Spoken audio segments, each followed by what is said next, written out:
ఉష్ణోగ్రతలు పడిపోవడంతో చలి తీవ్రత ఎక్కువైంది. ఇప్పటికే ప్రస్తుతం మనం చూసుకున్నట్టయితే 11వ తారీఖు నుంచి 19 తారీఖు వరకు ఒక చలి తీవ్రత ఎక్కువ ఉంటుందని చెప్పి డాక్టర్లు ఇప్పుడే చెప్పిన పరిస్థితి మనం చూసాం. కానీ ఈ రోజుతో 19 తారీఖు పూర్తవుతున్న సందర్భంగా భవిష్యత్తులో చలి తీవ్రత ఎలా ఉంటుంది, ఎటువంటి జాగ్రత్తలు తీసుకోవాలనే అంశంపై మనతో మాట్లాడడానికి దుబ్బాక సూపరింటెండెంట్ హేమరాజ్ సింగ్ డాక్టర్ ఉన్నారు. సార్ చెప్పండి, అంటే ఇప్పటివరకు చూడొచ్చు 11వ తారీఖు నుంచి 19 తారీఖు వరకు చలి ఎక్కువ ఉంటుందని చెప్పారు.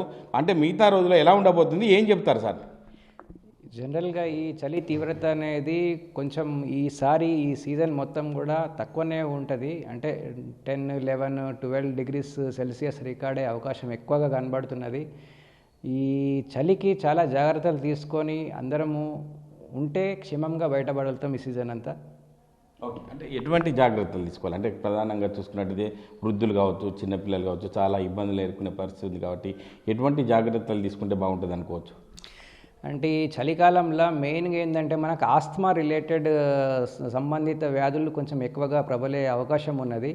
ఆస్తమా ప్లస్ సిఓపిడి, స్మోకర్స్ ఉంటారు కదా, సిగరెట్ స్మోకింగ్ కానీ బీడీ స్మోకింగ్ చేసే వాళ్ళకు కూడా జనరల్గా వీళ్ళకి ఆస్తమా తీవ్రత అనేది ఎక్కువ అయ్యే అవకాశం ఉన్నది. సో వీళ్ళు నెబులైజర్ పెట్టుకోవడము, సంబంధిత డ్రగ్స్ దగ్గర పెట్టుకొని రెగ్యులర్గా వాడుకోవడం లాంటివి చేసుకోవాలా. అదేవిధంగా ఫీవర్, చిన్నపిల్లలల్లో జనరల్గా టెంపరేచర్ వచ్చే అవకాశం కూడా ఎక్కువగా ఉన్నది ఈ చలికి. Plus respiratory infections like pneumonia కూడా వచ్చే అవకాశం ఉన్నది, త్రోట్, ఫ్యారింజైటిస్ లాంటివి. సో ఈ విధంగా వాళ్ళు జాగ్రత్తలు తీసుకుంటే ఈ రెస్పిరేటరీ ఇన్ఫెక్షన్స్ మాత్రం మనం బయటపడగలుగుతాము. అదేవిధంగా కార్డియాక్ సంబంధించి, గుండెకు సంబంధించి కూడా స్టెంట్స్ వేసుకున్న వాళ్ళు కానీ, ఆల్రెడీ బైపాస్ సర్జరీ అయిన వాళ్ళు కానీ చాలా జాగ్రత్తగా ఉండాలా.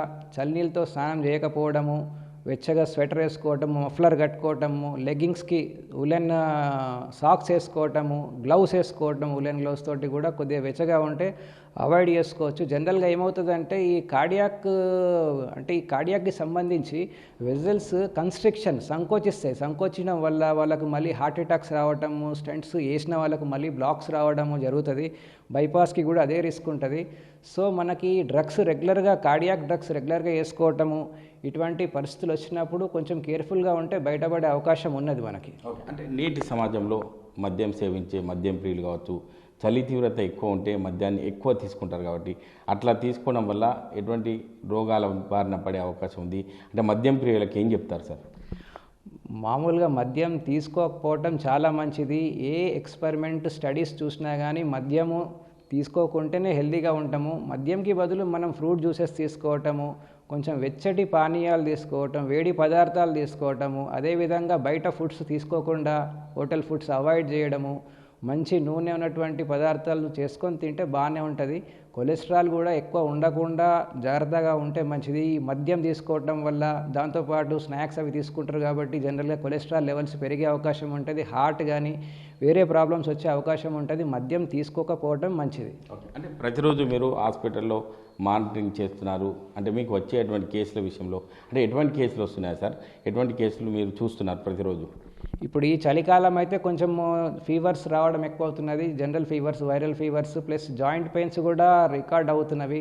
Plus skin disorders, allergic conditions ఉన్నటువంటి వాళ్ళకి ఎలర్జీ ఉంటే ఈ స్కిన్ ప్రాబ్లం అనేది చలికి కొంచెం ఎక్కువ అయ్యే అవకాశం ఉన్నది. అదేవిధంగా ఎగ్జిమా ఉంటే కూడా ఈ చలి తీవ్రతకి పెరిగే అవకాశం ఉంటుంది. కాబట్టి వాళ్ళు మాయిశ్చరైజింగ్, సన్ స్క్రీన్ లోషన్స్, కొంచెం వీలైతే నైట్ టైం పడుకునేటప్పుడు స్నానం చేసుకొని వేడి నీళ్ళు స్నానం చేసి కొబ్బరి నూనె రాసుకోవటం, ఇటువంటి జాగ్రత్తలు తీసుకుంటే బయటపడవచ్చు, ప్రాబ్లం ఉండదు. ఓకే, అంటే చలి తీవ్రత ఎక్కువ ఉండడం వల్ల ఈ వాకింగ్ కూడా వెళ్ళని పరిస్థితి ఉంది. ఎందుకంటే వాకింగ్ చేస్తేనే ఆరోగ్యంగా ఉంటారు కాబట్టి వాకింగ్ విషయంలో ఏం చెప్తారు సార్? అంటే జనరల్గా మనం ఎర్లీ మార్నింగ్ 5 o'clock 4 o'clock లేచి వాకింగ్కి వెళ్ళే అలవాటు ఉంటుంది. వాళ్ళు కొంచెం వాకింగ్ అవాయిడ్ చేయడం మంచిది. ఒకవేళ చేస్తే కూడా స్వెటర్స్, జర్కిన్స్ వేసుకొని వెచ్చగా ఉండి, సాక్స్, షూస్ వేసుకొని, మఫ్లర్ పెట్టుకొని, గ్లౌస్ వేసుకొని వెళ్తే సేఫ్గా చేసుకోవచ్చు, అట్లేం లేదు. బ్రిస్క్ వాకింగ్ చేసుకుంటే కూడా కొంచెం మనకి వేడి జనరేట్ అవుతుంది బాడీలో, కాబట్టి కొంచెం చలి తీవ్రత తగ్గుతుంది మనకు. అట్లా కూడా మనం చేసుకోవచ్చు. Thank you. ఇది పరిస్థితి. అంటే మద్యం సేవించే ప్రియులకు మాత్రం ఖచ్చితంగా చలి తీవ్రత ఎక్కువ ఉండడం వల్ల మద్యం కానీ ధూమపానం కానీ సేవించకుండా ఈ యొక్క జ్యూస్ల మాదిరిగా తీసుకున్నట్టయితే ఆరోగ్యంగా ఉండే అవకాశం ఉంటుంది. ఎందుకంటే వాతావరణ పరిస్థితులను బట్టి డాక్టర్లు ఇచ్చే సలహాలు, సూచనలు పాటిస్తూ ముందుకెళ్ళినైతే ఆరోగ్యంగా ఉంటారని చెప్పి ప్రధానంగా దుబ్బాక సూపరింటెండెంట్ హేమరాజ్ సింగ్ చెప్తున్నారు. కెమెరామెన్ ఎల్లూరుతో మహేష్, హాట్ టీవీ, సిద్దిపేట జిల్లా. చరిత్ర సృష్టించినోడు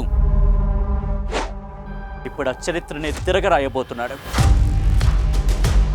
అబద్ధాల గోడల్ని బద్దలు కొట్టి నిజాలను రాగా మీ ముందుంచబోతున్నాడు. నిజమైన వార్తల కోసం వెంటనే డౌన్లోడ్ చేసుకోండి రా యాప్ని.